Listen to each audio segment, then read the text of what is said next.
Someone who knows a lot about accentuating the positive to attain personal and professional goals is Henry Gizmo Williams. Growing up poor in Memphis with 10 brothers and sisters would be a challenge unto its own. However, when Henry was 6, he lost his mother to multiple sclerosis, and the following Christmas, he lost his father in a house fire. He was raised by his brother Edgar until he lost his battle to the same disease that claimed his mother, and later a total of 7 of his siblings. But the words challenge and adversity don't seem to have the same meaning for Gizmo. He worked hard to see through what might be obstacles for others and excel at football. Over the course of his career, Gizmo earned CFL records.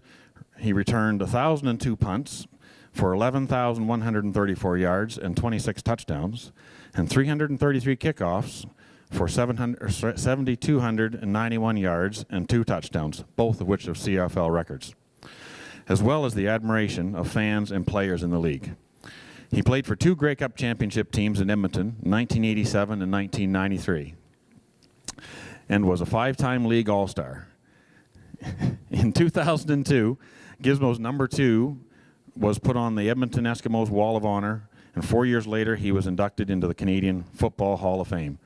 Please join with me in welcoming Henry Gizmo Williams. And before he comes up, we are going to play a little video, and then Henry will be up to speak right after that. So please welcome me in joining him today.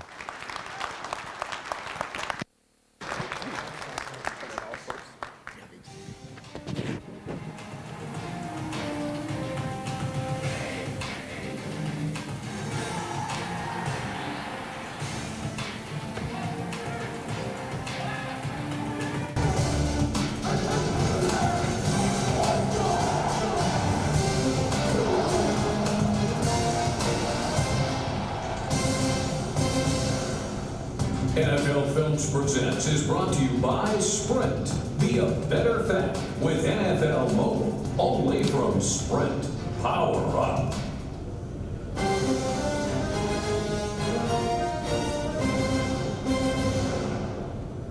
Punt returns are a lot like life. Sometimes it's clear sailing. Sometimes there's nowhere to run. And sometimes when you least expect it, you take a blindside hit that can knock you silly. Henry Williams is familiar with the twists and turns of punt returns, and he knows all too well about the tragedy and triumph of life.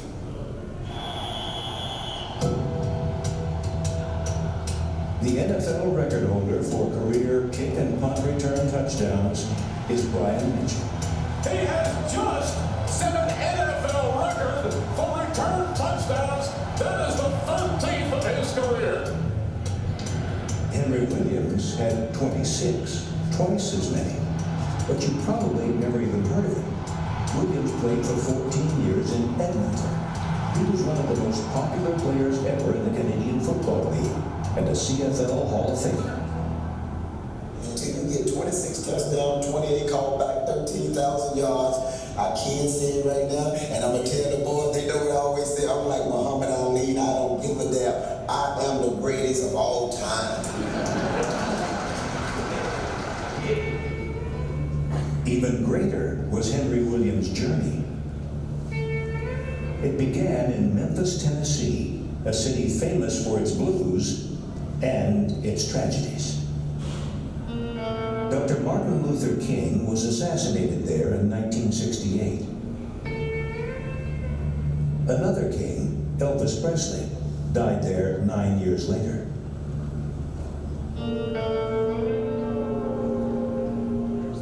But no one knows the blues better than Henry Williams. He was born in Memphis in 1963. His story doesn't start in Graceland, but in the ghetto. When you talk about the ghetto, we was on government cheese, you know, the city took care of us. It was 9 of us lived in this little 2-room house. It was, 2 rooms up at the top. That's the living room right there. That's the 2 bedrooms, and there's just a kitchen. 9 of us lived in there. This was where the gun was shooting all the time. This was where, this is exactly what I knew I was going to eat a meal every day or night. This is the hardest part for me right here, because this is the last time I saw my mom right here. Henry was 6 when his mother died of multiple sclerosis on Christmas Day. A year later, again on Christmas Day, his father died in a house fire. He was an orphan, and his sadness only deepened. His sister died of a drug overdose a few years later. Then his brother was gunned down outside a Memphis nightclub. When I feel like I get too much, I can't handle it. I talk to God like I'm talking to you. And I go, God, I can't handle this. Like, can you take some of the pressure off of me? What should I do? Or how should I look at this? And this is how I talk to God. I mean, I don't know how everybody else, but this is how I talk to God. I just say, you know, this is too much on me, my chest. I know when I have too much because my chest starts to hurt. You know, it start to get to the point where I can't take it. You know, when I get to the point where I can't do it, then that's when I say, you know what, God, you're putting too much on me. While living with his oldest brother, Henry began to ease the pain by playing the game he loved. Right behind his brother's home, there was a football field. After school on this elementary football field right here, this is where I got my start. This is what I do. I used to run down for the people go, man, Henry, you good. I started feeling excited about myself. Instead of being, you know, Henry, you know, your mom died, your dad died, and all this, you know, the prejudice and all this stuff. Here, what I focus on me all the time, my life. I figure out, you know what, if I can do this here, I'm getting attention other ways now. And this is what I think that made me move on in life. Later on, Williams was sent to live with an aunt in Mississippi. Money was tight, and so were the living arrangements. This is what 18 people lived in this 2-bedroom home. One toilet for 18. Remember, just try to think of yourself getting ready for school, and you got 18 people to use one toilet. And that was the bathroom for everyone. Again, football was Henry's escape from poverty and prejudice. In high school, he was only 5 feet 8. They called him hump chest because of the way his upper body stuck out. He attracted more attention for his speed and his touchdown celebrations. I just ran down the football field, I was running, and I just feel like wasn't no enthusiasm, wasn't no excitement. So once I ran down the football field, once I got in zone, I was just saying to myself, I'm flipping. I just ran and flipped, just boom, and ran on off the football field. In 1985, Williams signed as a kick returner with the USFL's Showboats in hometown Memphis. There he met Reggie White, a future Hall of Famer. After White saw the movie Gremlins, Hump Chest got a new nickname, one that would stick with him forever. Reggie go, Gizmo, Gizmo, and he just kept doing it all the time and teasing me, you know, Gizmo, bright light, you know, and all of a sudden they took my name tag down and they put Gizmo up there, and Reggie said, "Don't touch it." And you think I was gonna touch it big as Reggie was? Shoot, I wasn't messing with that thing. From that day on, everybody called me Gizmo. When the USFL folded, Williams headed north to play with the Edmonton Eskimos. The Giz was a whiz, and he became an instant star in Canada. He threw it, I caught it, and I did a flip, then that's when they went crazy. And they go, man, did you see that? All the football players just went, you can see the guy like, holy crap. In the 1987 Grey Cup Championship, Williams returned a missed field goal 115 yards to help win the game. It's still regarded as one of the greatest plays in CFL history.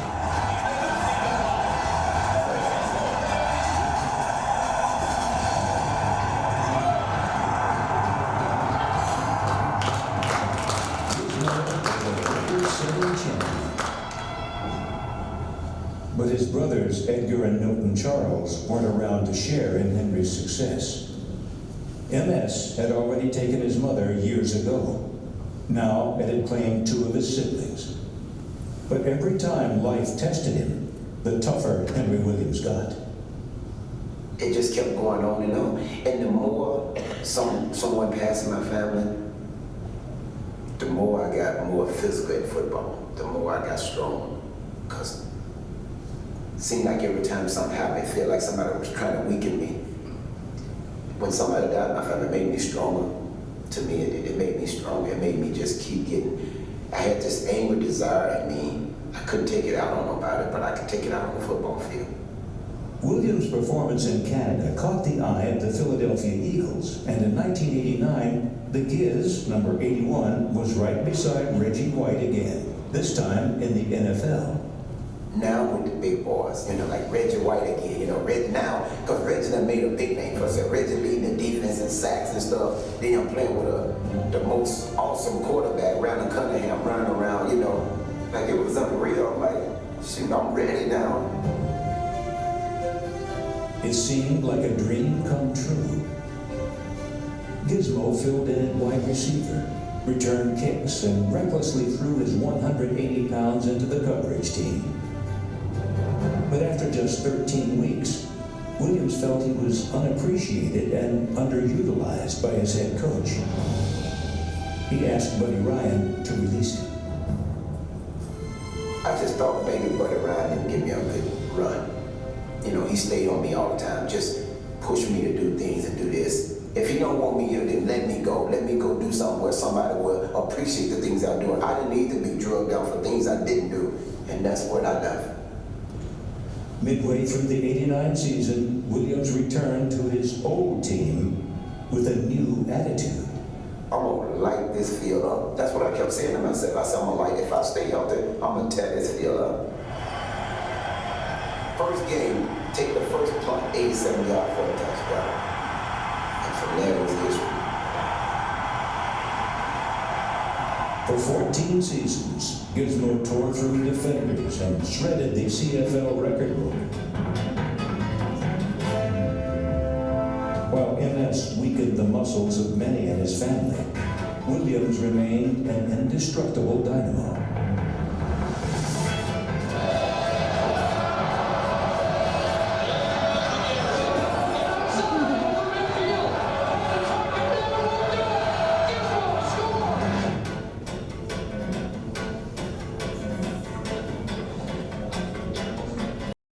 As soon as I walk out, the whole stand up, and all you can hear is Gizmo, Gizmo, 30 to 50,000 all the time. In Canada right now, I hold probably about 23 records, and I know exactly 21 would never be broken. His spirit was never broken, despite even more sadness at home. Each year in Memphis, they mark the death of Elvis with a candlelight vigil. Today, a plaque and memorial wreath serve as reminders of Dr. King's lasting legacy. But no one was there to comfort Henry Williams when MS claimed 4 more of his family members. Henry suffered alone, far away in Canada. Even when I was up there, I lost, Lucille, my sister, we call her Hazel, and I lost Barbara. Not only did I lose Barbara and Lucille, I lost 2 nieces while I was up there. All I did in life was just play football and go to funerals. I could see my father and mother and all of them. I miss all of them. I remember it hurt. Yeah, it hurt. But it's there. It's still here, though. But I still got to move on from me now. It's about me. I'm crying for somebody else wish they had the opportunity to be in my spot. There's people who wish they could be in my spot. They always say, how come you so happy all the time? What the hell I got to be sad about? There's people in the world every day. There's people that can't see. There's people that can't hear. There's people in wheelchairs. There's people in everything in the world. And we bitch about everything else. I don't need that in life. I don't need that in life. Henry Williams' days are hard enough, and each morning begins with a grim ritual. First, he examines his hands for numbness. Next, he tests his balance for signs of unsteadiness. Finally, he checks for blurred vision. Multiple sclerosis is a mysterious muscular disease that has killed 7 members of the Williams family. Yeah, I'm afraid of it. But you know what though? People always ask me, won't you go get checked for it? Why would I go get checked for it when there's no cure for it? I do it for the kids, not for me. But I just don't feel like that. I don't need that burden on me. So far, his sons have all tested negative for MS, but he'll always keep a careful eye on them. You know, I see my son playing hockey and, you know, football and all that stuff, and then some more, if they do something, they just don't do something, and I know it's just a storm, but it's me. Oh, I hope that ain't him, you know, but I don't say nothing. I just keep it to myself and I go, that's just my fear. Williams retired in 2000. Now he gives motivational speeches to inspire others to overcome their hardships. You can't worry about things behind you and life goes on. That's my whole message that a lot of people do that I find in life. You worry about too much stuff that you can't control. And I'm living proof to show you all this. If I worried about everything that happened in my life, ain't no way in the hell I'll be here. Ain't no way I'll be here. My mom was buried right here. My dad was over here. Back here's my sisters and brothers and everything. And I just, you know, the hardest thing for me right now is that all the success I had in life, they're not here to see what I've done in life. But you know what, though? They always gonna be with me in my heart right here. Thank you. Is it already on? Okay. Test it. Down on this side. How you guys doing? I feel kind of scared. I see all these Cowboys hats. Must be Calgary Stampede. I hope not. Please don't be that on me. First of all, I really want to thank you guys for having me here. It's been an honor. I heard you guys had a great thing, and this is my second time coming to Red Deer, and not Red Deer, Drumheller, and I still haven't been up in the dinosaur, so maybe tomorrow I'm thinking about staying and go up in the dinosaur. I got to go up in there and see it. My son come down here a lot and see it, but some people always ask, what's some of the things you experienced when you first came to Canada? First of all, it was this cold weather. Oh, my God. But the funny thing about it, though, decided to come to Canada, I decided I was going to drive here. I knew it was going to take me 9 weeks to get here. But serious, no, I decided I was going to. They always ask, your experience in Canada, has it been great? I said, yes, it's been really great. So I decided I was going to drive to Canada. At first, I drive. It took me probably about maybe 4 or 5 days, no, 2 days to get to the borderline up there at Winnipeg, Manitoba, where you come through. So I get in Canada and I go, wow, Canada's not that much different. We go through the border, you get through. But I'm serious, ladies and gentlemen, when I got across that borderline and I saw that speed limit say 10, oh my goodness. Now, you have to understand, I wasn't thinking of kilometers, I'm thinking miles. And back in the days when I first came to Canada in 1986, 87, the speed limit in the United States of America was 55. They just moved to 65. And I get across that borderline and I see 110. I go, shit, I'm going to love Canada. Oh, I said, I'm going to love Canada. So I see the sign, but then I had to get out of my car and just look out. I had to get out of my car first just to make sure I get out. And I looked up and I go, wow.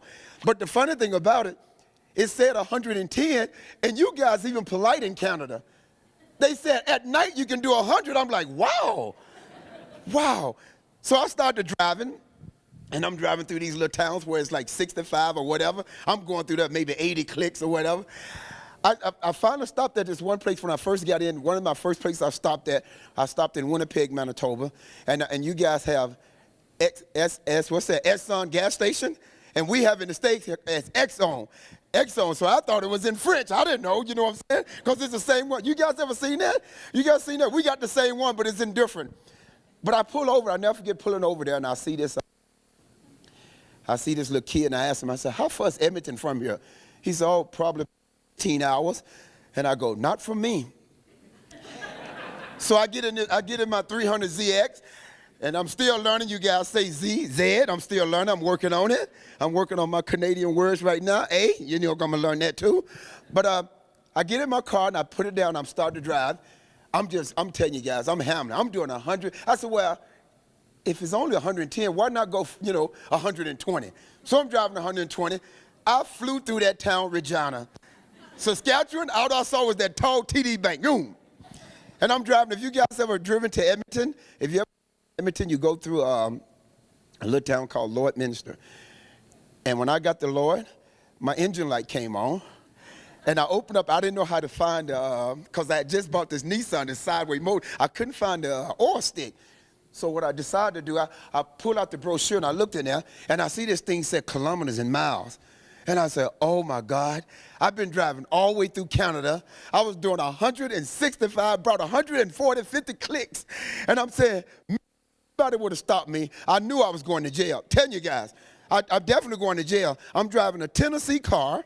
I got a Mississippi driving license, and I haven't seen one black person since I've been in Canada. So I know I'm going to jail. Serious, since I've been there, I knew I was going to jail if they stopped me. From Lloydminster to Edmonton, it takes about maybe an hour and 45 minutes. It took me exactly probably 2 hours because I was scared to go over this. But I'm like, wow, I couldn't believe, can you believe it? And everybody always say, when you go through Saskatchewan, this is what I hear, they said, and the police was there, you know, they say the police, the highway patrol is there pretty bad.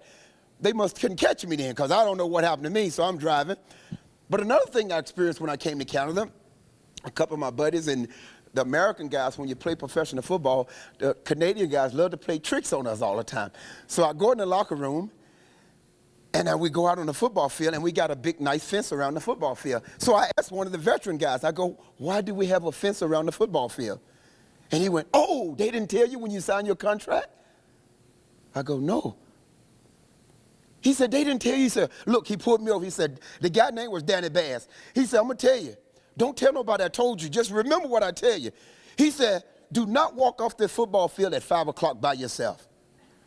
I'm like, don't nothing scare me. I'm from the ghetto, man. I'm used to people shooting and stuff. He said, do not walk off this football field by yourself.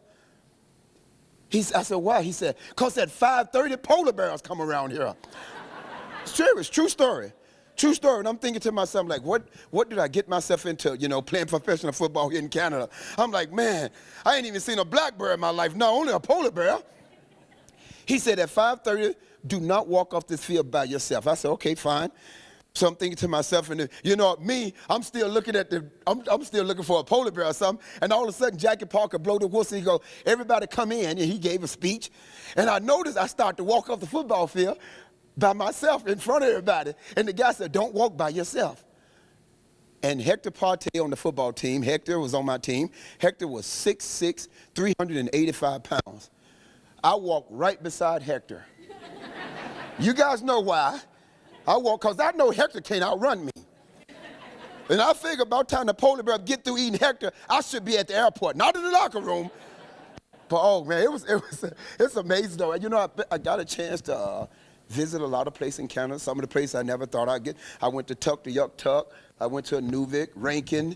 I've been to a lot of places in Canada. And I'm telling you, if some of you guys never been up north and seen these places, it's cold, but let me tell you, it's so beautiful. You know, everybody like to go to Hawaii or whatever. You go up north and see the Northern Lights, that is the most beautiful thing in the world. But one of my stories I want to talk to you guys about, everybody asks me, say, how you overcome a lot of things and challenge in life, and what's some of the things, you know, the odds and things that you beat in life. The odd things that I beat in life was me overcoming, my family died. I'm the only one living in, you know, nobody in my family lived over 46 years old. I'm the only one living out of 11 people. I just came 57 the other day. Don't I look great at 57? No, I don't. I know, I feel so great. They asked me for my ID the other day. I was so happy. She said, son, I need to check your ID. I was shaking so bad. No, I'm just joking. But you know what? They say, how you overcome and how you stay positive all the time in life. How do you do those things when you went through so much in your life? You know, some of the things you guys got to understand. The hardest thing to do is to let things go behind you. You have to learn how to move on in life. That's the hardest thing. That's the thing I learned. You can't live in the past. Things behind you would hinder you the rest of your life, guys. I can tell you that right now. I'm living proof. All the things I went through and everything and things by people ask me, do you miss your mother and father? You miss your brother and sister? I don't miss them. I kind of wonder what it would have been like being with them. You see what I'm saying? I can't miss something that I never had before, that I never grew up with. So I kind of sometimes I think about all the time, what would it be like? The ones who I miss the most, I tell you who I miss the most. the 8 people, the 7 or 8 people in my family that died with MS, that was a disease. That was something that you can't control. I understood that. The one that I missed the most, I missed my father because I never got a chance to see him. He was burning the house. I wish I would have known what, something would have happened. I wish I would have got a chance to meet him.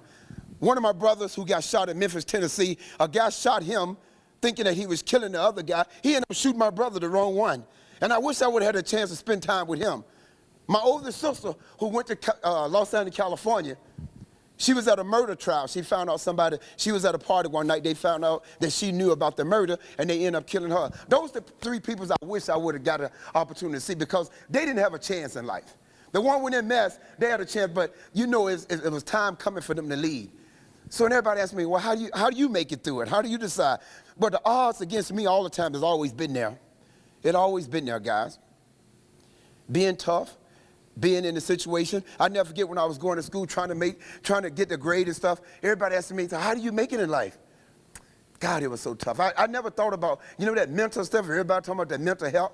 The problem with me when I was growing up, the reason I didn't get the mental help when I was growing up, I didn't have the money. I didn't have the opportunity to get mental help. I was going through all these things. One thing I never turned to, though, was drugs and alcohol. And God is my witness, 57 years old, and I've never been drunk in my life. Even we won the Grey Cup, I never drank champagne or nothing.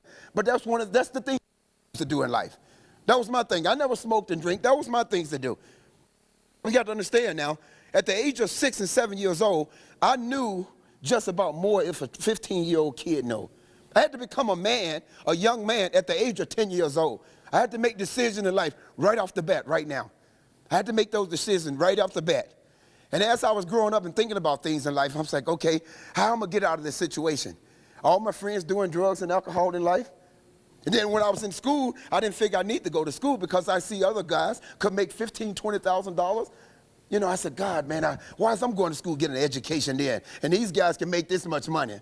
But you know what I learned in life, guys? There's another thing I had to learn. I learned there's no shortcuts in life. No matter what you do, there's no shortcuts.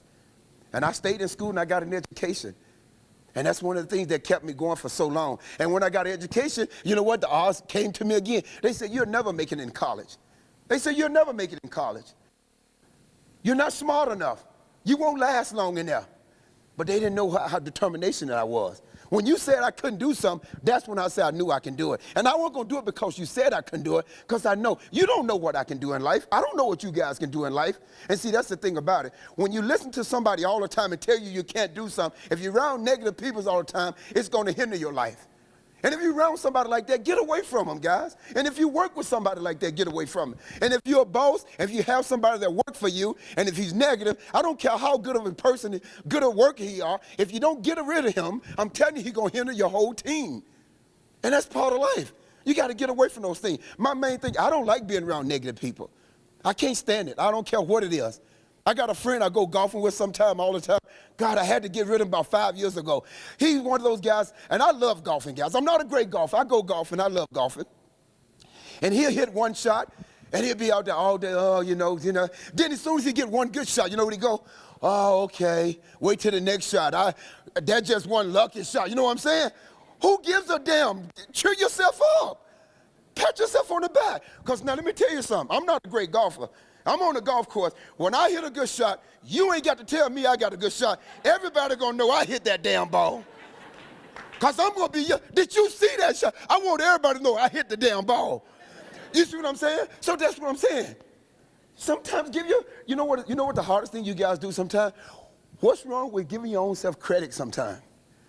You're not being cocky, have confidence in yourself. What's wrong with giving your own self credit? Give yourself credit sometimes. You know when you saw that video and y'all laughed when I said, I'm the greatest of all time? You know what, guys, let me tell you something. I played football for 18 years, and I played, and I retired in 2000. I have 23 records. Ain't none of them have been broken yet. One Moon record been broke. Jackie Parker record been broke. These guys, I have 23, not one been broke. And you know what makes me mad? And I get upset about this. And I take this personal. You know when the reporters get on TV and he'll go, soon as somebody do something good, or Wayne Gretzky, they always try to relate the guy to that guy. So if a guy get on TV and run a punt back, the first thing the announcer say is, oh, he's another Williams. He's going to be just like Henry Williams. He's not like me. Hell, I played 18 years. I got 23 records I hold. Until he break them records, and then he'll be like me. Until then, I don't care what you guys say. I'm going to still say I'm the greatest of all time until somebody break them damn records. But you see what, but you know what, guys? Hold up. That's not being cocky. That's having confidence in yourself. That's having confidence in yourself. When I line up on the football field, Brian Hall. I don't know if you guys ever met Brian Hall. Brian Hall is a radio guy in Edmonton, worked for 630 Chat. He's a fun guy. He's about 90 years old. You know, he loves his job. He used to come in the locker room and ask me all the time, Gizmo William, every time you touch the ball, you trying to score a touchdown. That's my damn job, ain't it? I mean, I'm serious. Like, he always say, he said, how come every time you touch the ball, you trying to score a touchdown? They didn't put me back there in Sound of Country and say, Giz, we want you to catch the ball, fall down. He said, every time you should, if you didn't have my colors on, I'm seeking to try to destroy the hell out of you. That's the way it was. That's why I played the game. And you know what I liked about the game? You can knock the hell out of a guy, beat the hell out of him, and don't go to jail for it. That was excellent for me. I loved it. But to overcome all those things and stuff, so you got to find something positive, beat the negative things in life. That's what you have to do all the time. You know what I like watching most of the time, guys? You know what I like? Next time you feel down sometime, you to yourself, you build your confidence up as you go every day. Watch around you everything you do in life. People make you get better. You know what I like, guys? I'm going to tell you something. I love watching Special Olympics. And I'm going to tell you why, guys. I'm going to tell you. It's amazing when you see those kids. I don't like the winners. You know what I want to see? I want you guys to watch the loser when he come across the finish line. You don't never see him go, he will come across that finish line 15 days later. 9 hours later. His hands will be up like he just won the damn thing. But you know what? That's one thing. He finished the race. See, that's what I like. That's what pumps me up. That's what I like in life. I like the positive thing. Even when I go watch a movie or something, I can't watch a negative movie. If I watch a movie, if the number one guy in there, if the guy in the movie is the lead in the movie, if he get killed, it's a bad movie to me. I can't stand that. I like the good guy that when at the end, I want to see him walk out of there, you know. I want to see him walk out of he went through all that. I want to see him win in the movie. If he don't win, I can't stand watching that. Equalizer, I love it. John Wick, I love it. I love those kind of movies. Rambo, I love him. Because he shoot all them barrels and then he end up, you know, that's what I like. I like winners. I like, that's what I'm saying. When you're working with somebody, don't you want to be around somebody like that? Don't you want to have that kind of life? But if you don't believe that all the time, ain't nobody going to give it to you. Ain't nobody going to say nothing to you because there are too many jealous people say anything you do. They're going to talk about you if you're doing good. They're going to talk about you if you're doing bad. It don't make no difference in life. It's how you look at it. It's how you feel inside. And that's the most important thing. Beating the odds, having enjoyed in life.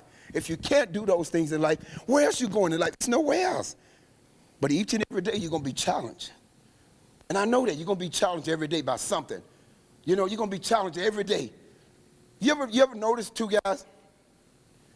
You ever notice when you see a car, you go think you got the best damn car in the world. Oh, you ain't seen that car until you buy your damn, you know where these cars come from? I just bought this car and I ain't never seen, you know what, the car been there all the time. You just ain't been noticing what's around you all the time. You guys know that. Have you done that before? I know I have. I see a car, go, oh God, this is a nice car. But now since I notice it, it's around you all the time. See, that's the thing. We forget about the things around us. Keep your mind open, keep your heart open, keep your brain open. Because you're going to be challenged every day with your kids, and not with your kids, your grandkids or whatever. You're going to be challenged all the time. Somebody say you're the best thing in life when you have your grandkids. And I go, yeah, right. I just had my grandson 6 months ago, and they ain't joking. That's the best time I ever had in my life. I love my grandkids. Because when they get bad or whatever, I can send their ass home. You know what I'm saying? I don't have to be there 24 hours with them. No, it is, but you do. No, you do have enough time. You do have a lot of time with your grandkids because you know why? You don't work as much as you do when you have your own kids. You get a time to spend that quarter of the time with your grandkids. Because your older kids, they go into school all the time and you're working all the time. But each and every day, you're going to be challenged. And if you don't look at the things in the right way, it's going to get you guys. And I want to tell each and every one of you guys, if there's something in your life that hinders you and bothering you, I'm telling you, let it go. because it ain't doing nothing but drag you down. It's going to drag you down. Let it go. Don't follow. Don't say, oh, yeah, it's going to be okay, because I'm going to tell you something right now, and I know every you guys have been through this before. Everybody been through this. How many times have you seen so many things in your life, and all of a sudden, about 2 months later, you just go, God, I can't believe I went through that. Man, I can't believe that happened. I did it. I made it. No, you didn't make it. You know why? Because you forgot about it. You moved on. You let that stuff alone. Leave it alone. It's old news now. Each and every day, you're going to be challenged every day with something. You're going to see something new every day, but when you notice, I want you to notice the thing when it happened to you. Notice some of the things when you see something and you say, wow. How many times you ever heard of this old saying? Or something, and you drive somewhere, you go, God, I saw this before somewhere. And you can't remember where you saw it, but you've been there before. Sometimes you go, I saw it before. You know what? Comes telling you, you know what you're doing. You've been there. You saw it. You visualize things. That's what I used to do in my dream when I played for professional football. You know what I used to do, guys? Visualize yourself doing things. And it do happen. It happen if you think hard enough. You know what? The night before the game, I always dream about I'm laying in the bed. And my roommate just laugh at me all the time. He see me dreaming sometimes. I be jumping. But I always dream about running a touchdown. And in my dream, I'm running that team that I'm going to play the next day. And I can see that kicker. And I know that's the last guy I got to beat. In my dream, it said, turn right and you're going to score a touchdown. And I hit that hole when the game started the next day. In my dream, I can see that kicker. And I hit the hole. There it is. It's just like my dream had. Believe in yourself. Those things that happen in life, they don't come in fluke. Believe in yourself. Believe in your heart. Because whatever happened, I'm telling you, don't blame nothing on nobody else. See, that's what we always want to do. We'll blame somebody else for something. We're quick to do that, but we responsible to ourselves. See, we got to be able to do those too. If you're going to blame somebody else, blame yourself too. Don't be the negative person on somebody else when you're not taking the blame for yourself. So each and every day, you're going to be challenged, and every day it's going to be a hard day. It's not the easiest time. It's going to be tough. Like somebody asked me the other day, say, won't you go get checked for your mess? Now, I don't know about you guys. I've been reading a lot. I know what MS is. It's a muscle. There's no cure for MS yet. I don't know if I got it. And I'm going to tell you guys right now, I don't know if I got it or not. I really don't know. I can't understand how would it get 9 people in my family and skip me. I don't understand. But if I have a cure for it, I will go. Because if they tell me right now, I'm going to tell you guys something now. If they say, Henry Williams, you got MS. Guys, I don't want to be sitting at home thinking, okay, what I need to eat, what I need to do. I don't need that on my mind. Until something happens, if they get a thing, say they got a cure for it, then I go get checked for it. Right now, I enjoy life. If I got it, I got it. If I don't, I don't. I like living. And that's the way it is. I like what I do every day. If it hit me, then it don't. So let it be. If something bothers you, I can't control it. So what they want to do, put me on medicine all the time and kill me already, make it go faster? I'm 57 years old. If I still had it, it should have got me by then. If I got it, I'm doing great with it then. That's all I can say. I'm a walking human being with it. But you know what, though? I'm not going to let that pull me down. I'm not going to let that worry me. I'm not going to let my family bring me down. The only thing that bothered me, I'll tell you what really bothered me in life that brought me down one time before. You know, I like telling these stories because you know what? When I get up and talk about these things about my family life, it's the way I get things out on me. Because a lot of times people are scared to talk to, you go, oh, you know what? Sometimes we just want to talk about things. You need to talk about it sometimes. That's why I like public speaking, because I get a chance to talk about these things. And it brings it out. I don't have to sit there and, talk about myself or talk to my cat Slink all the time. I know he get tired of listening to me sometimes. But some of the things that I tell you, they go, what used to bother you the most? One of the things that bothered me the most I'll never forget when I was in college. We had a Parents' Day. See, things like that, it got me. But, I was young. I didn't understand. I never forget, and I felt sorry for myself, which I shouldn't have. In college, we have Parents' Day where your parents walk across the football field with you. I never forget, I'm sitting at the football game. And now, right before they called my name, I ran in the back. And I saw these 2 couples on the sideline, 2 older couples. And I ran over there, and I grabbed them. I said, can you walk across the football field with me? I didn't want to look like I didn't have a mother and father. Which, those kind of things bothered me at the time. I didn't know. I just didn't want to go by myself. I grabbed these 2, and the lady said, what? And the man go, what? I said, I tell you. And all the people in the stand didn't know. They go, Mr. and Mrs. William Henry and Mr. William walk. God, that made me feel so good to walk across there. But they weren't even my parents. Stuff like that I used to go through when I was a kid. Because I didn't understand life. As I got old enough, that was nothing to be embarrassed about. That wasn't nothing to be embarrassed about. I ain't have nothing to do with those things. But you got to learn how to overcome those things, guys. You got to beat the odds. You got to beat the odds. Where I'm from, Memphis, Tennessee, to beat the odds to go to school to get an education, it was tough for me because being black from Mississippi, you had no chances of being a professional athlete. You had no chances, guys. You had no chance. I have nothing against nobody. Never been prejudiced in my life or whatever, but I had no chances in life. The only chance I had in Mississippi is getting an education, and that was the thing that got me out of everything. I wasn't worrying about all this other stuff that you seen on the video, the prejudice or whatever. All I was worrying about, hey, I need an education. I want to make a life for Henry. And how I'm going to do that, I don't care what it takes to get there. I didn't say I was going to be a professional football player. I didn't say I was going to be this year. I knew I was going to be something because that's the way my mind was working. I wanted to be something in life and go somewhere in life. I didn't want to live in that place. I love Tennessee. I love Mississippi. I wanted to see the world. That's what I wanted to do. I didn't know how I was going to get there. I just said, I'm going to see the world some kind of way. I don't care what it takes to get there. And those are things that beating the odds, overcoming those. And like I said about that mental health and stuff, I'm sure I went through a lot of them things in life. But growing up as a kid with no money, what I supposed to do? What I supposed to do? Make everybody feel sorry like all the other kids do? What I supposed to do in life? I couldn't do it. My only way out was, hey, do what you got to do. Go to school, get an education. I go to school and I get an education. I get all the schools in the world try to get me to come to their school. I was a professional track. I got drafted as a baseball player. I was ranked 6th in the world in 1986. In 1985, I was ranked 6th in the world in 100 meters. I ran against Carl Lewis, Ben Johnson, them. I was on the Adidas team for Adidas track team, Nike track team. I got a chance to go play with the Philadelphia Eagles, come to Canada. And I love Canada, man. I love this place. You guys got a great place here. I enjoyed it. I've been in Canada 31 years, longer than I've been in the United States. And the way it's going down there right now, please don't send me back down there. I take this cold weather in today. But you know what? Those are things I like to do in life. And those are things that makes me feel good in life. Do what makes you feel good. You're in a relationship, do what makes you feel good in life. You know, sometimes you ain't gonna agree on everything in life. You ain't the best person in the world. You ain't gonna be the greatest person in the world in life, but you know what you can be? We don't owe nobody nothing in this world but respect. That's all I owe you guys, and that's all I owe me. Respect. That's what I teach my kids all the time. My 3 boys, I teach them respect. That's the only thing. When you go somewhere, that's the one thing that my brother brought me up when he was raising me as a kid. Now, everybody say, who do I look up to when I was growing up?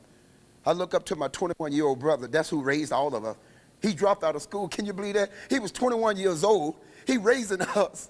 He raising 6 of his own brothers and sisters with his wife and 2 other kids in a 2-bedroom room. Like it was 4 of us slept in the same bed all the time. My nephew, I don't even call him nephew, we brothers, because we grew up together. He raised us together, you know? That's what I'm saying. That's who I look up to. That's the person I want to be like. I mean, there's great people that I admire. I admire Wayne Gretzky, Michael Jordan, all these great basketball players, football players, whatever. I admire, but the person that I want to be like, my brother. Because you know why? That's a guy didn't have nothing. He didn't have to take that responsibility. We all could have went to the courthouse, and they could have put all of us in different homes. He said, I want to keep my brother and sister in them. Can you believe 21 years old? God, when I was 21 years old, I probably still peeing in the bed. I don't know. But this the guy he went on to raise us, and he died. That's the one that hurt me the most too, when he died, because your man's caught him real bad. Because I can remember that when you watch somebody that grow up that beat the hell out of you when you did something wrong, and then you can't do nothing for him. You know, it's tough to see him go. But that was my hero in life. That was my hero in life, my brother. That was my hero. And his wife was my mom. That was my mother and father in life right there. I never called him mother and father, the mother and father. I call her mother now, but when he was living, she said I wanted to call him everything when he whooped me, but it was fine. But every day, guys, my goal to you guys is to be the best person, be the best that you can ever be. And like I say, the stuff behind you in life, you have to let it go. Before I leave you guys, I'm going to leave you guys with a beautiful story. It's one of my greatest stories that I ever been around in life. When I was a kid, and I went through a lot in life. I thought I went through a lot, losing my mother and father and stuff, losing all my sisters and brothers. I thought I went through a whole lot in life. This story changed my life so much, and it happened here in Canada. When I was a kid, I used to watch people that was blind. I watched people that had no arms and no legs. I watched people in wheelchair. And you know when you see somebody like that, and you guys probably done it before, you're probably not going to admit it, you go, wow, I wonder if that person ever wished they could be in our spot. You know, you do when you see things like that. You know, I used to walk on a corner and see a blind person walking across the street, and I would put my hand over my eyes and visualize myself, imagine me doing that. God, that was darkness. That hurt so much. Always wonder, too, when I see somebody like that, you know, if they were physically disabled, I always wonder, do they wish they could be in our spot? Wish came true. My dream came true. My blessing came through. God gave me this thing one day. He said, I'm going to let you see this here. 1987, I'm speaking in Red Deer, Alberta. True story. Over 700 kids in this building. It was in the gym, and I was on the stage about just like that. And as I was speaking, when I walked in that gym first, every kid in there was physically disabled. You name it. They had no arms, no legs. They couldn't see, couldn't hear. They had people that did things for them. And when I walked in there, I had to do a stay-in-school program for the kids. I had to talk about the importance of how important it was to stay in school. As I was speaking, it was one kid at the back stood out. At that time in 1987, Brian Wilson, that's how his name was, Brian Wilson. He was 13 years old. I was speaking up on top of stage, like in the gym. You see how you walk up on the stage. And as I was speaking, I was talking about the stay-in-school program, drugs and alcohol. I can see him coming up to the front in a wheelchair. He came all the way up to the front on the side of the stage. I walked off the stage. Brian had no arms and no legs. He couldn't even speak. He had a long rod that ran from his chin to his desk. It was a monitor on there. When you probably saw it before, and he pushed down the computer talk for him. I came off the stage, I put the mic there. He said, hello, ladies and gentlemen. And it was so true story. He said, my name is Brian Wilson. This is not him talking, this is the monitor. He said, I'm 13 years old. He said, when I'm in school, he was talking to the kids too. He said, I see kids playing basketball, football, hockey, anything containing using their arms and legs. He said, I sit in this wheelchair and I cry. And I asked him, I said, why you cry? He said, I cry because I can't do those things. He said, in the classroom, and I told my son this, y'all always complain about your teacher give you too much work and all this. He said, when I'm in the classroom, teacher asks a question, I know the answer, but I can't speak fast enough. But the one that broke me down the most, and here I am, I'm thinking I'm struggling all my life with all things that went on in my life. I'm thinking I'm struggling. God gave me a chance to live again, guys. He gave me an opportunity to be here. And I'm sitting here struggling, and this kid get up there, you know what he said? He said, excuse me. He said, it's tough, because it's so tough. He said, I wish I had an opportunity to be in you guys' spot. That broke me down more than anything, because I thought I had it. I thought when my mom and dad died, or my brother and them, that it hurt me so much that I'm losing something in life. I didn't lose nothing. Here go a kid, wish he could be in our spot. That hurt me more than anything. He been like that, and I always wonder that people see like that. Yes, they do. They ain't gonna never say that. But this kid said that. He said, I wish I had an opportunity to be in somebody else's spot. And here I am, I'm sitting on the stage. I was standing up there, I'm standing up on the stage, and I broke down. And I go to practice the next night. We had a game the next day. That I went down there that Friday, and we had the game that Saturday. And I never forget telling my coach, I got in the football game, and I got hurt in the game. I never forget I got hurt that game. I think I had some guy twist my ankle or something. And the coach asked me, can you go back in the game? You know, can you go back? I go, yeah, coach, I got it. He said, you sure? I said, I got it, coach. I got to do this. He didn't understand what I was talking about. I said, coach, I got to do this. He said, we got a lot of more guys. I said, no, coach, I got to do this. I said, I explained it to you after the game. After the game, I'm sitting in my locker. Ron Lancaster come in and asked me. He said, Giz, what were you talking about the game? I said, coach, I spoke in Red Deer the other day. I said, don't take this personal, and don't cut me off the team if I say something you don't like. I said, coach, win is not everything in life to me no more. I said, I just want to finish the game. I said, you know what's winning for me now? It's playing for that guy named Brian Wilson, because you know what, Coach, I lost everybody in my family, but you know what? God gave me my arms. He gave me everything. I can read and write. I can do everything I want to do. I said, this kid wish he could be in our spot. And he was born like this here.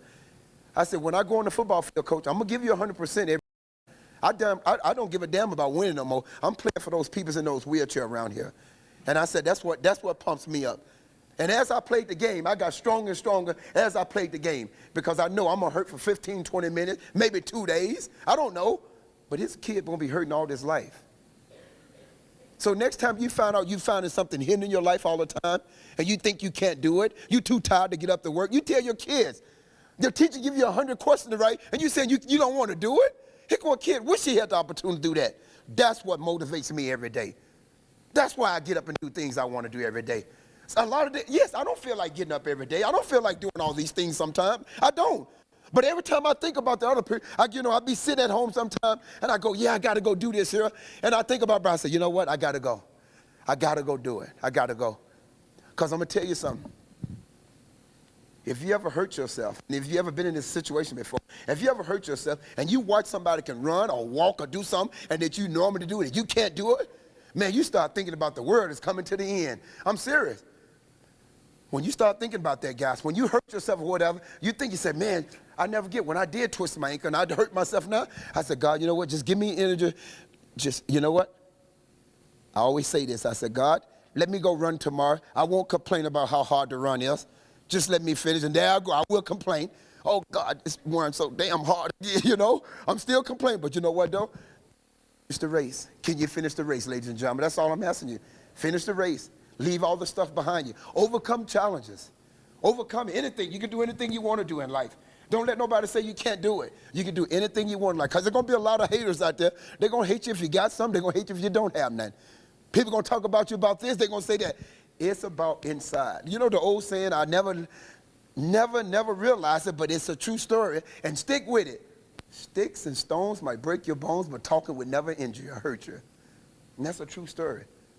That's it. People don't like somebody say something bad about you, say nice to them. Because you know why? When somebody mean or something, they say something, they can't stand goodness. You ever notice that? You can tell a grumpy person in the morning. You speak to them in the morning. How you doing? I'll speak to them again. How you doing? You know? I'm serious. That's what I'm saying. Some people like that. Don't be one of those people. Somebody speak to you in the morning. I know you're tired. Say, good morning, whatever. It don't take much for those things, guys. Those are the kind of things we got to live for and we got to look for in life. Because if you don't, I'm telling you right now, as soon as you walk out that door, because life is short. You don't know what's going to happen. I can drive home today and have an accident or whatever. Anything can happen. All I live, I hope every day I get up. Plus, I'm telling you, in Canada, it's so cold. Everything is so cold. I don't care what nobody say. But I guarantee you, guys, every day I get up, I'm so happy to see that cold weather. I be like, oh, God, it's so cold. But, oh, thank you for letting me see the next day. See, that's what I look at. That's what I always think about. Thank you for letting me see that. Thank you for letting me do the next thing. Thank you for letting me do these things. What, guys, there's a lot of things that people wish they had the opportunity to be in our spot. I guarantee you, there's a lot of people wish they could be in our spot. You just take a look at it. I don't want to hold you guys up too long because I know you guys ready to get out of here. I know they had you guys here for weeks and weeks. You guys got any question you like to ask me? You guys got any question? You're nice, quiet. I like this. You guys nice and quiet. Yes, sir. Thank you, and I love you too, man. I enjoyed it myself. People always ask me, they go, see, I had 20, see, when you look at the stats up there, the closest guy to me with touchdown, he retired, Pinball retired 2 years before me. He have 11 touchdowns. The guy that's playing right now have 6. I have 26, 28. So when somebody asks me, they always say, do you get mad when they call your touchdown back? I go, no. Long as the fans loved it, I was happy. You see what I'm saying? When I got a chance to run down that football, if it was called back, I don't care. I still got a chance to do the flip, and the fans got a chance to cheer. That's the way I look at it, and I love you too, sucker. You played in the CFL and then in the NFL. How would you compare them to your experiences playing? I'm going back money. No, serious. It's a totally different game. It's a fast-paced game. We have a fast game. Honest to God, and I'm not trying to say this because I'm in Canada. I played both of the games. No, I love the CFL better because of the rules. You can watch an NFL game, God, it takes for days to go. It takes for days. It do. It take. I watch the game because I like certain guys. I got friends down there. I watch the game, I be like, oh, God, do I have to watch this tonight? All night long, it's all night. But the CFL game, I like the CFL game because it's a fast-paced game. I really do. I like the game. It's exciting. Things going on. The punt return, we can run punts back. You can run missed field goals back. It keeps the game exciting. But I love the NFL money. Oh, my God. Please, could we get some of that money back down there? No, but that's one of the things I find it different. The game is down there too slow. They have a 45-second clock. We have a 20-second clock. You see what I'm saying? Our field is 110. They feel it's 100. They feel it's 55. Ours 6 or 7 inches long. That's what I'm saying. So it makes it, the game is very exciting. I'm saying I can watch it. I'd rather watch, if it was a Super Bowl game on, I'd rather watch a CFL game. And it could be the 2 worst team in the league. I just like the excitement of the game. I do. Honest to God, I do. You guys got another question? Can you still do that? Yes, I can, but not today, though. I do. Now, if you go on YouTube, you can watch. I coach JP High School. Every year I do a flip. Every year I do a flip for the guys out there. So every year I do a flip. So next year I'll be doing, they always put it on YouTube. I have to do 1 flip every year. Last year I barely made it over, but I made it. You know, so I'm always out there with the kids. That's why they say, oh, you do it. I go, oh, God, yeah, here I go again. Yes, I still do it sometimes. You guys got another question? Yeah, so nice and quiet. Yes, sir. I remember as a kid watching you do the interviews with the guys. Oh, you're talking about me? You're the same age. That's shit you're talking about. God dog, man. He went to school with me in Mississippi. What are you talking about? I'm sorry. Go ahead. What'd you say? Doing the interviews after the games and everything, you were always very engaged. Is that just how you went through college that way? That's the way I went through. Yeah, I was just like that. I've just always been like that. Yes. I always. Keep the Millen jacket. Pardon me? That green, yes, I still got that ugly jacket. The one that he gave me, the guy said, Gizmo, if you run 2 touchdowns back in this game, you can have my jacket. And I ran 2 against Calgary that night, and he gave me that orange jacket that CBC used to wear. Oh, God, every time I look in the closet, I'm thinking, I'm like, oh, I haven't found a place to wear it yet at all.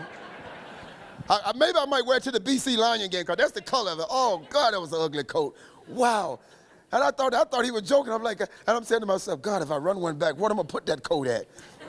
I can't even wear it for Halloween. No, but I still got that coat from CBC. Yep, I sure do. Yes, sir. Did you ever qualify for the Olympics? Pardon me? Did you ever qualify for the Olympics? No, I didn't. I was in the Olympics trial. I ran in Eugene, Oregon. It was so funny. They have, you know how they run in heats? You have 1 heat of 7. I was in the 7th heat, the last heat. And I never forget running. And I wasn't in the fastest heat. The heat that I ran in, I ran a 20.89. I won the race, but in the Olympics trial, they'd go by time. I was in the 6th heat. The last heat that I was in, before me, 4 guys ran over my time. I'm like, you got to be joking me. But I guess the only reason they won, because, see, I was running against grandma, granddad, and no, I was just joking. But no, I did. I missed out on it. I didn't get a chance. Usually when you run in a faster heat, I didn't know I was in a slower heat, but you have to go by whatever, you put your name in, they pull it out. But I was in 6th and I ran, at the time, I won my heat, but it don't make no difference if you win or not. They go by time. And 4 guys, I'll never forget, 4 guys ran under my time in that heat. That time they did. And I would have got a chance to run against Ben and Carl Lewis. I would have kicked both of them. No. I did run Ben Johnson in Madison Square Garden in New York in the indoor race. I met him when he was in Canada running down there, and I ran against him down there, and he beat me in the 60 yards, and I go, wow, I never seen a big guy run that fast. He was good. Yes, sir. Yes, sir. Oh, yeah, they play football. Yeah, they play football. They played hockey. They hockey players. Yes, sir. Ain't that something? You know, ain't that something? You always sit in Memphis, Tennessee, you sit down and say, God, I'm going to be outside watching my kid playing football in a nice, warm place. But no, you got to check me out. I'm in Canada. I take my son to a hockey arena where it's fucking cold inside than it is outside. To get to the place is 30 miles away from the house. And they got this, and you sitting in there with all these parents, and they got these cups in their hands, said Tim Hortons, And everybody saying, oh, I'm freezing. I can't believe it. I know. I thought sure I was going to be somewhere watching. When my son said he didn't want to play hockey no more, I go, oh, there is a God, thank you. Holy, I thought I was going to go broke. They playing hockey. Holy Shazam. God, the hockey equipment. You got to be damn kidding me. It's like $1,000 for one kid. I'm glad me and my wife stopped at 3. Shoot. I would have never made it on the CFL contract that I was playing for. But serious though, it was fun though. Now they play football. One of my son played. Both of them played football 2 years, and they were good hockey players. But they played, you know, and they came. I'll never forget when they came up to me. And Marcus, his last year, he said, "Dad, I'm tired of playing football. You're not going to get mad at me." I go, "No, son. You know, that's what you have to do. You know, that's you. I don't want to push you for something because I played it.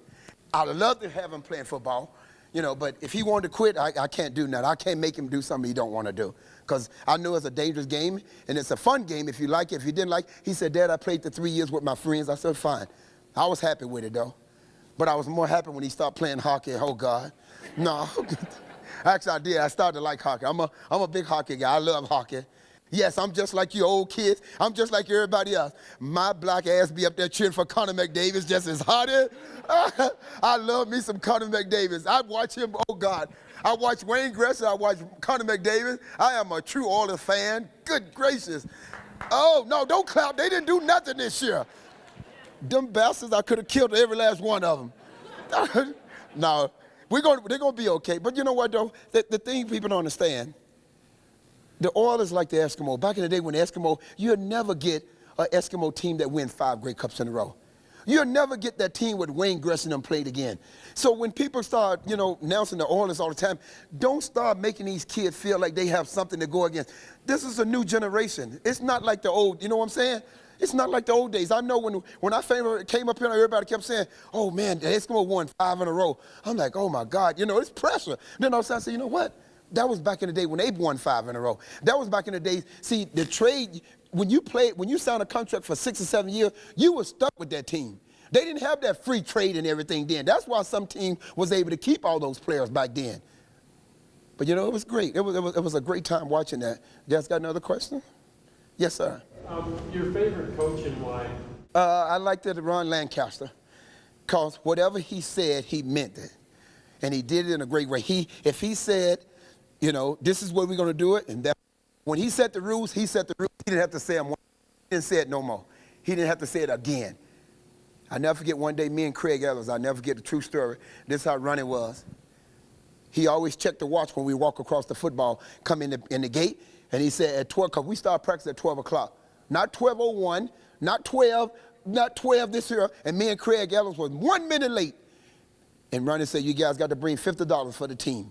And what it is, everybody, what we do, he takes the money and collect enough money so when he get a chicken team, or we buy pizza for the whole team. And Craig Ellis go, "Giz, come on, man, we was only 1 minute late." I said, "Craig, you can do whatever you want to do. That's the judge, that's the boss. I'm paying my $50. You see what I'm saying? I'm paying my $50 because running, what he meant, he was just like, he was a great coach. And you know one thing I like, because he played the game. Ron Lancaster, he was a big guy in Saskatchewan. He played the game, so he knew, and he liked to have fun with us. But that's what he said. He said, "Nope, just bring it," and that's what it was. When he said something, he meant it, and he was straightforward. He understood the game. He wasn't one of them coaches, get out there and run you till your head front off. He knew when it was hot and tired. You know, he knew, "Oh, we're going to take the day off." He was just a straight up coach, and he gave everybody a fair chance. He was a great guy. I went to his funeral when he passed the years ago. He died with cancer. You guys got another? What was your best time in the 100? Was my best 100 in the time?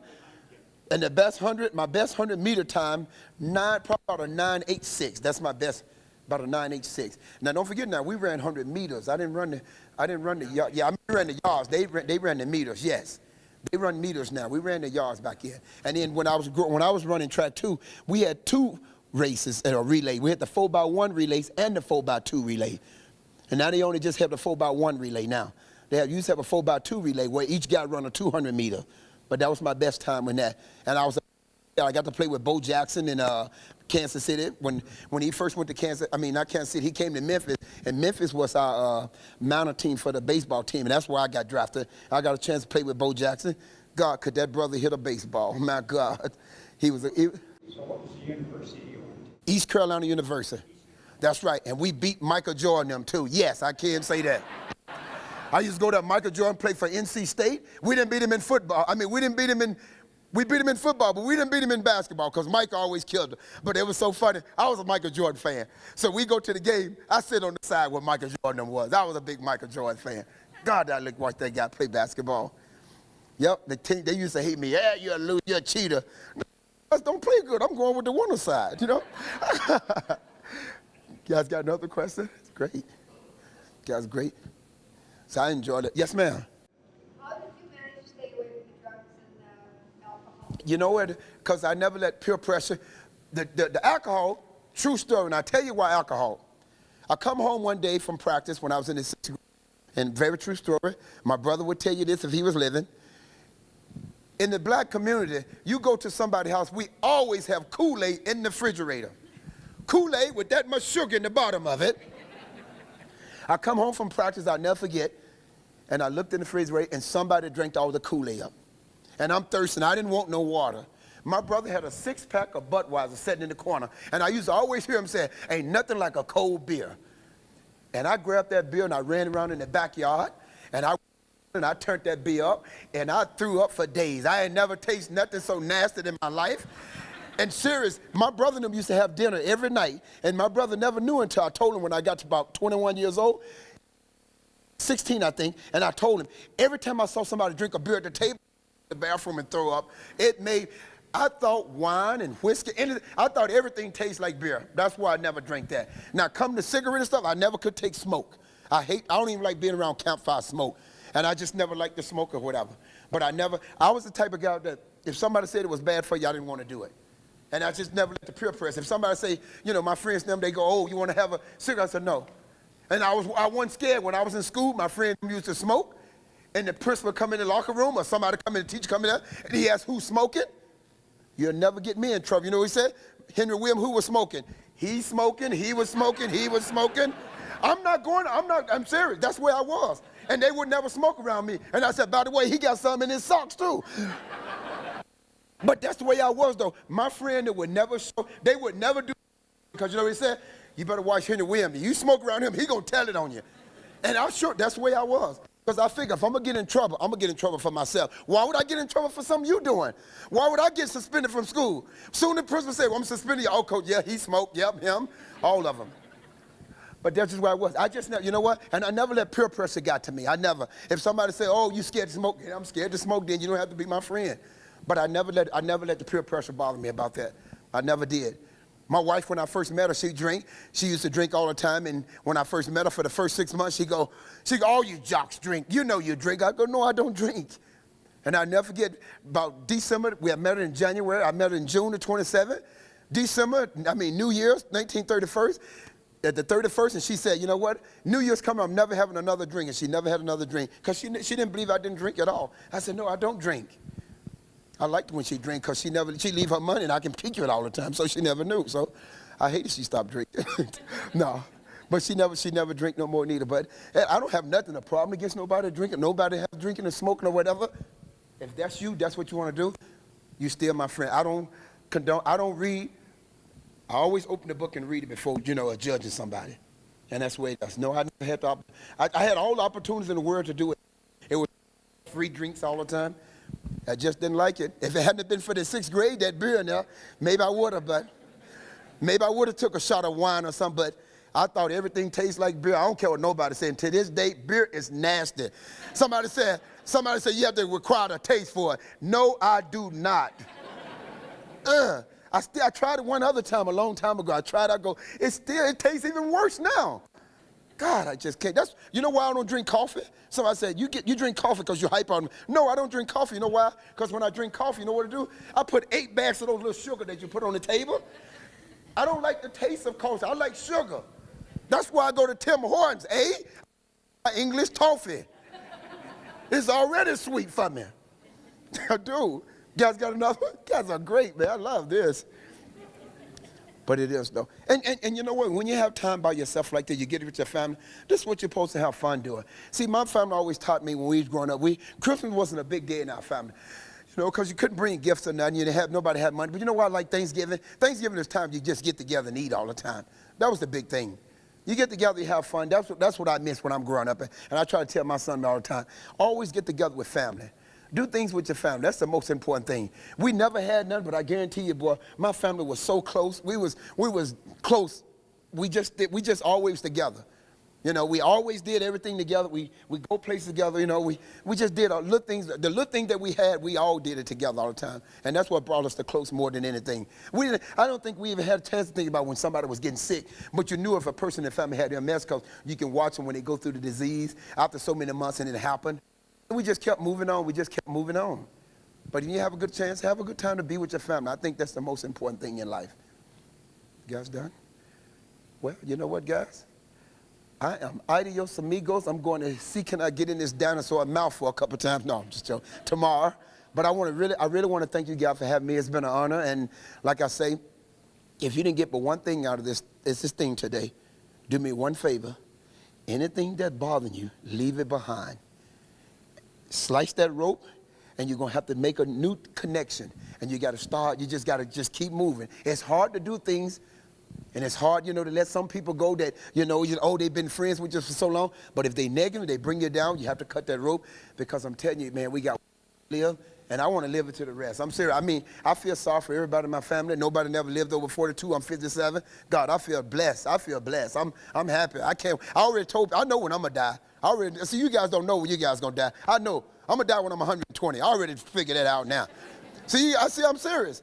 If I feel like I'm gonna go 121, I might keep the machine on me. You know, I might. But if you know, at 120, I'm serious. If some of you guys still alive, you tell your grandkids they're gonna be around. Yeah, my dad told me about that guy there. I saw him on TV. He just died. He must have put a plug on himself. I want to live until the last time, until I can't see no more. I'm telling you, I want to be there till. I don't want to be there for my knee rotting off. I'm still going to be there. You hear me, Grandma? I'm going to be there for a long time. Until then, guys, I love you guys. Take care, guys. Thank you very much.